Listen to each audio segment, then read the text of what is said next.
할렐루야, 반갑습니다. 한 주간 잘 보내셨습니까? 오늘 말씀은 아모스 1장 1절에서 원래는 15절입니다. 그러나 오늘 본문은 12절로 적어져 있습니다. 주제는 불을 보내리니 란 주제로 여러분과 함께 많은 은혜를 나누겠습니다. 오늘 말씀의 주인공을 보면 아모스라는 주인공이 나옵니다. 이 사람은 주전 BC 760에서 750년경의 사람이었다고 우리는 보고 있습니다. 아모스 시대에는 북왕국 이스라엘은 여로보암 2세의 통치하에서 크게 번영을 누리고 있었습니다. 그러나 외형적인 번영과는 반대로 내면적으로는 타락하고 부패해 있었는 것을 볼 수가 있습니다. 종교적인 위선, 또 도덕적인 부패, 사회적인 불법이 나라 전체에 만연되어 있었음을 볼 수가 있습니다. 지금 이 시대와 비슷해요. 그 시대도 상황과 사람 살아가는 모습들은 좀 다를지라도 그 시대를 지금 시대에 갖다 놓고 비춰보면 여전히 똑같습니다. 참 신기하죠, 그죠? 세상 사는 것이 그 시대나 지금 시대나 돌아보면 거의 비슷한 것을 볼 수가 있습니다. 그래서 아모스 선지자는 백성들의 죄악을 지적하는 가운데 하나님의 공의를 올바로 세우라는 메시지를 외쳤습니다. 아모스 선지자는 목자 출신의 선지자입니다. 그는 말씀을 선포하고 그렇게 하기 이전에는 그는 목자 출신이라는 것이 양을 기르는 사람이었어요. 그러니까 양만 오로지 기르니까 그러니까 어떻게 보면 그저 자신은 부유할 수도 있습니다. 양을 기르는 주인이었잖아요. 목자를 치는 사람이었기 때문에 그 시대로 보면 부족함이 좀 없고 그저 풍족하게 채워져 있는 사람이었습니다. 그리고 그는 두고와 산지에서 세속에 오염되지 않았고 그렇게 순수하고 깨끗한 영혼을 가진 사람이었습니다. 그런데 하나님께서는 그에게 북왕국 이스라엘을 향하여 심판과 회복을 선포하라고 말씀하셨던 것입니다. 우리도 간혹 그죠? 하나님이 우리를 쓰실 때 우리를 불러내시잖아요. 어떤 모습을 보고 불러내실까요?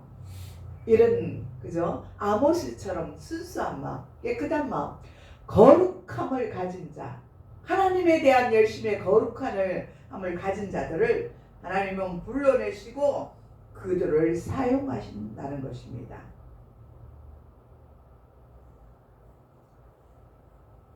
그런데 하나님께서 그에게 북왕국 이스라엘을 향하여 심판과 회복을 선포하라고 명령을 하십니다. 이 명령을 하실 때 여러분은 어떻게 하십니까? 그 명령에 순종을 하십니까? 만약에 누구야 일어나서 누구에게 복음을 전해라 우리를 부르시잖아요. 그러면은 내가 어떤 사람이든 간에 상관없이 그분 앞에 가서 복음을 당당하게 전할 수가 있습니까? 예, 그렇다면 정말 그분은 신실하신 분들이십니다. 담대하신 분이십니다. 그런데 우리는 그렇지 못한 분들도 참 많아요. 하나님이 분명히 우리에게 음성을 들려주시고 그 사람 앞에 가서 그 마음을 주시면서 복음을 전하라고 그렇게 말씀하시는데 우리는 자신과 용기가 없잖아요. 그래서 주저하고 말을 못할 때가 참 많이 있습니다. 왜요? 그 사람의 지위를 바라보고 그 사람의 삶을 바라보고 저 사람 나보다 더 형편이 좋은데 내가 예수 믿으라 한다고 해서 그 사람이 과연 예수를 믿을까? 우리 마음에는 우선 먼저 그저 의심이 오잖아요. 내가 잘 되어 있어야만 내 입술이 떨어져서 그 사람한테 복음을 전할 수가 있는데 내 형편이 이렇게 힘들고 어려운데 누가 나를 바라보고 예수를 믿겠어? 이런 마음이 우리 속에 강하게 있다는 것이죠.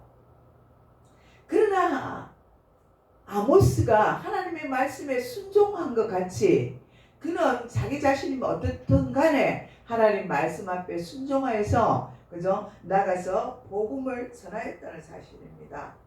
저와 여러분도 우리 한 명을 바라보시지 마시고 하나님이 그 마음에 감동을 주실 때 확실하게 믿고 선포하는 여러분 되시기를 바랍니다. 아멘. 아모스는 이스라엘을 괴롭히는 열방들에게 심판을 선언하고 있는 것을 볼 수가 있습니다. 그 나라들이 다메섹, 가사, 두로, 에돔, 암몬, 모압 이런 나라들은 이스라엘 나라를 섬기는데 가장 골치가 아픈 그런 나라들입니다. 왜냐하면요, 그들은 우상 숭배를 하는 나라였기 때문입니다. 그 가운데 오늘 본문에 나오는 다메섹, 가사, 두로, 에돔 이 네 나라가 이스라엘을 향해서 저지른 죄로 인하여 하나님의 심판을 받을 것이라고 그렇게 선포를 하고 있습니다. 먼저 다메섹 아람은 길앗 지파를 철타작기로 타작하듯이 짓밟아 버렸습니다. 이 사건은 열왕기상 10장 32절에서 33절에 나오고 또 13장 7절에 나오고 있는 것을 볼 수가 있습니다. 32절에 뭐라 했나? 이때에 여호와께서 이스라엘의 땅을 잘라서 내기 시작하매, 하나님이 이스라엘 땅을 이제는 잘라서 그죠? 내기를 시작했습니다. 하사엘이 이스라엘의 모든 영토에 공격을 하되 33절에 보니까 요단 동쪽 길앗 온 땅 곧 갓 사람과 루벤 사람과 므낫세 사람 땅 아르곤 골짜기에 있는 아로엘에서부터 시작해서 길앗 바산까지 그렇게 하였다는 것입니다. 13장 또 7절에 보니까 아람 왕이 요아스 백성을 멸절하여 타작마당에 티끌같이 되게 하고 마병 50명과 병거 10대와 보병 만 명 외에는 요아스에게 남겨두지 않았다고 말하고 있습니다. 그러니까 이스라엘을 쳐들어와서 다 빼앗아가고 요것만 남겨줬다는 거예요. 왕은 어때요? 많은 군사와 그죠? 또 말들과 병거와 이런 열병대들이 많이 있어야 되잖아요. 그런데 쳐들어와서 전쟁에서 승리를 하면서 이 모든 것들을 다 빼앗아가 버린 것입니다. 근데 그 까닭은 아람왕 아사엘은 이스라엘의 예후왕 시대에 실제로 포로들의 몸을 철타잡기로 짓누르고 고문을 했다는 것입니다. 이런 악한 일을 저질렀다는 것입니다. 심지어 어린아이들을 메어 쳤습니다. 얼마나 잔인해요.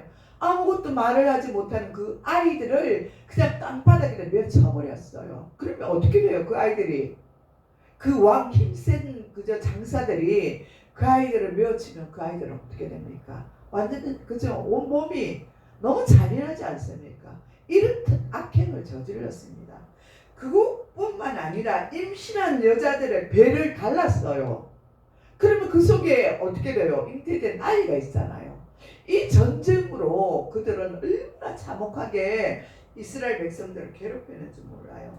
이렇게 이스라엘을 향하여, 믿는 자들을 향하여 죄를 그 나라들이 지었다는 것입니다. 결국 다메섹은 하나님의 심판을 받아서 아수르 디글렛 3세에 의해서 주전 722년에 멸망을 당하고 말았다고 왕하 16장 6절에서 9절에 말씀하고 있습니다. 가사 블레셋의 경우에는 지속적으로 이스라엘을 괴롭혀 왔습니다. 남유다 5대 왕인 여호람, 그러니까 주전 848년에서 841년 때에 이스라엘로 침공을 또 하여 와서 왕의 아들들과 왕의 아내들을 취하여 가기도 하였습니다. 이런 죄 때문에 아모스는 가사의 심판을 경고하게 되었던 것입니다. 가사 역시 아수르에 종속되어졌고 결국은 종국으로는 마카비 시대에 와서 완전히 패망하게 되었습니다. 그러니까 벌을 받았다는 것입니다. 또 두로는 사로잡은 포로들을 에돔으로 팔아넘겼어요. 이것을 팔아넘긴 게 뭐냐면 인신매매잖아요. 이렇게 팔아넘겼을 뿐 아니라 양쪽 모두를 지켜야 할 형제간의 약속을 파괴하기로 하였습니다. 약속이 얼마나 중요하지 않습니까? 오늘 우리도 약속을 파괴하고 약속을 지키지 못할 때도 참 많이 있습니다. 이와 마찬가지로 그들도 그렇게 하였다는 것입니다. 하나님께서는 약속을 파괴하는 것과 사람을 잔인하게 쳐 죽이는 것, 이것들을 하나님이 가장 싫어하시는 것입니다. 아모스의 예언대로 두로는 알렉산더의 공격으로 함락되고 이제는 말았습니다. 이때에 6,000명을 죽였고 또 2,000명을 처형을 시켰습니다. 그리고 3만 명을 포로로 끌고 갔습니다. 그래서 그 예언대로 성취되었던 것을 볼 수가 있습니다. 에돔은 형제들에게 적대적으로 대하였고 무자비한 복수심이 가득한 사람들이었다고 11절에 분명히 말씀하고 있습니다. 오늘 본문 11절에 그렇게 기록하고 있습니다.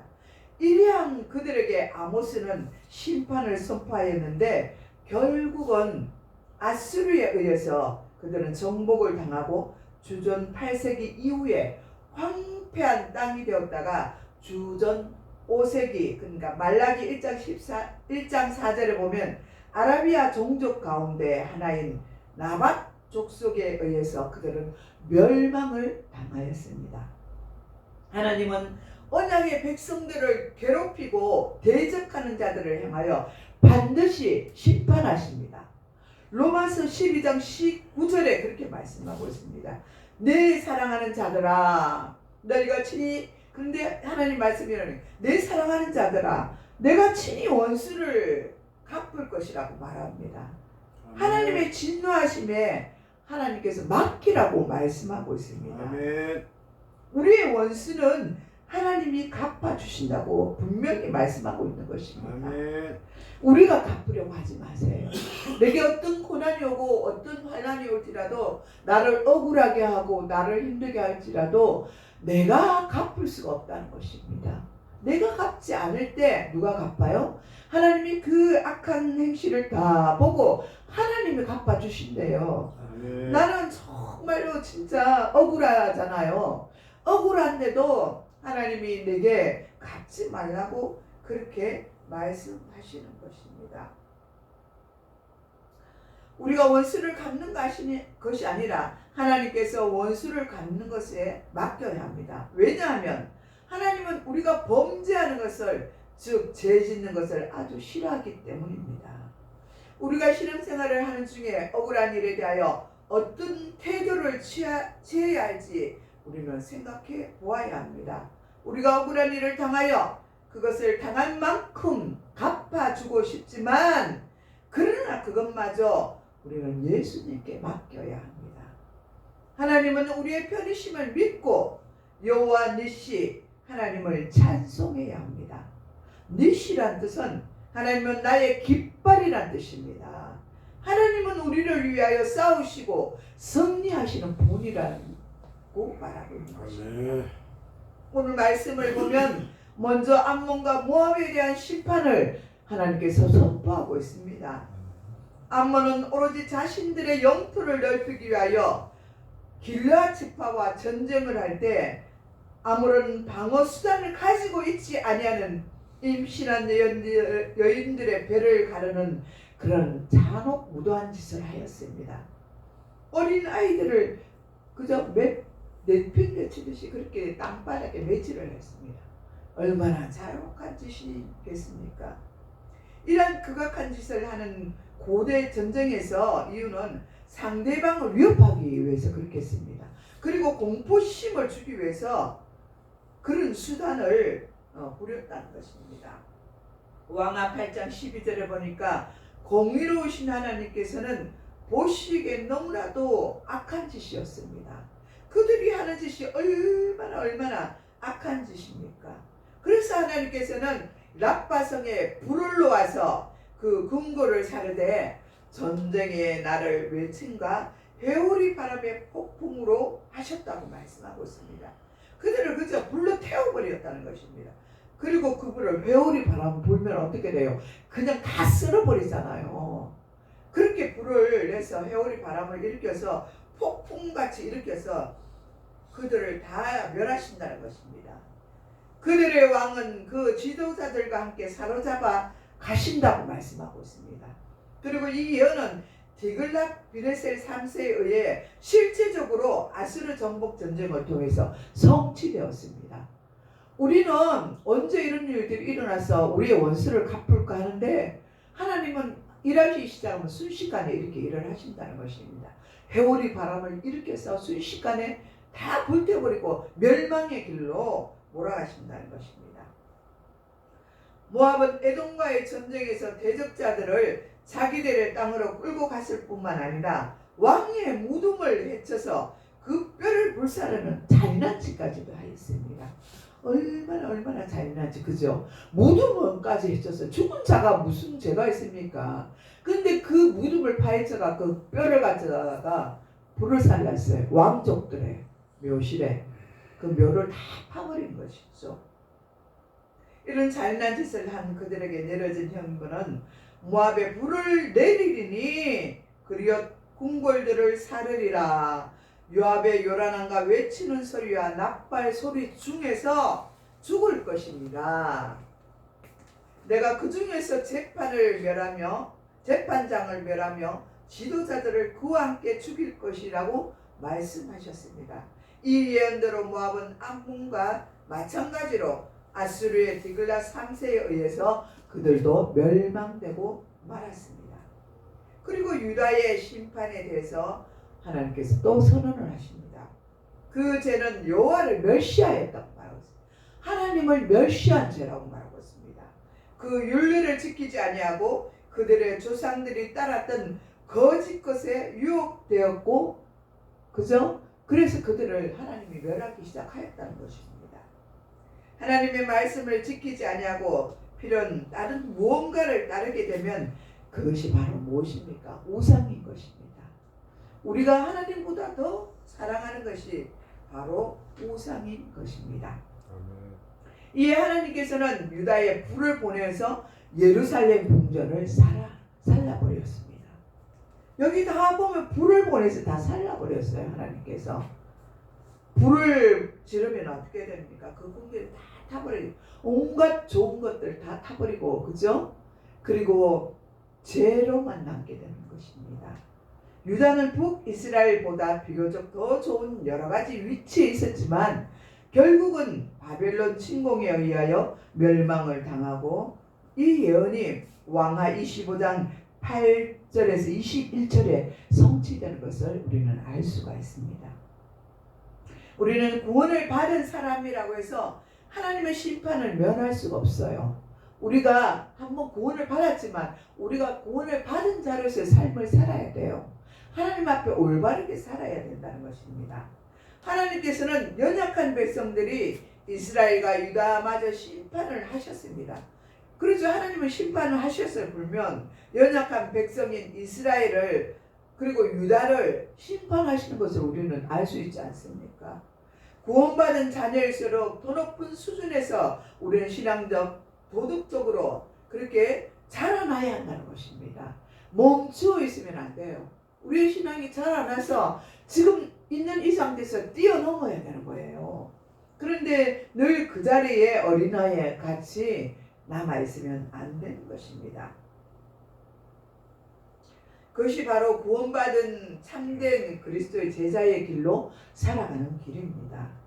이방 나라뿐만 아니라 언약의 백성들까지도 회개하지 아니하면 심판하시는 하나님이심을 우리는 모두 알아야 합니다. 나의 신앙이 구원받은 것에 만족하지 말고 우리 하나님과 더 깊은 교제를 나누시고 하나님의 참 뜻을 알아가는 여러분이 되시기를 바랍니다. 기도드리겠습니다. 하나님 아버지, 참으로 이스라엘 이방 나라의 사람들이 얼마나 잔인한지요.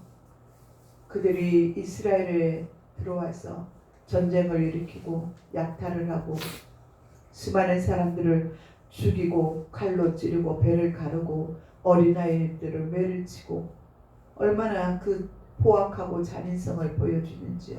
하나님, 우리 속에도 그런 마음이 있습니까? 주님, 불쌍히 여겨 주옵소서. 주님, 우리를 긍휼히 여겨 주시옵소서. 우리 속에도 화를 내고 분노를 내며 짜증을 내고 원망하고 불평하는 것들이 있습니까? 주여 용서하여 주시옵소서. 이 시간 아버지 회개하기를 원합니다. 예수 그리스도의 십자가 보혈의 피를 씻어주시고 우리 마음을 청결케 하여 주시고 다시 예수 그리스도의 이름으로 새롭게 하여 주옵시고 새로운 삶을 누리고 살아갈 수 있도록 축복하여 주옵소서. 이 시간도 함께 하심을 감사드렸고 우리를 구원하신 예수님의 이름으로 감사하며 기도드리옵나이다. 아멘.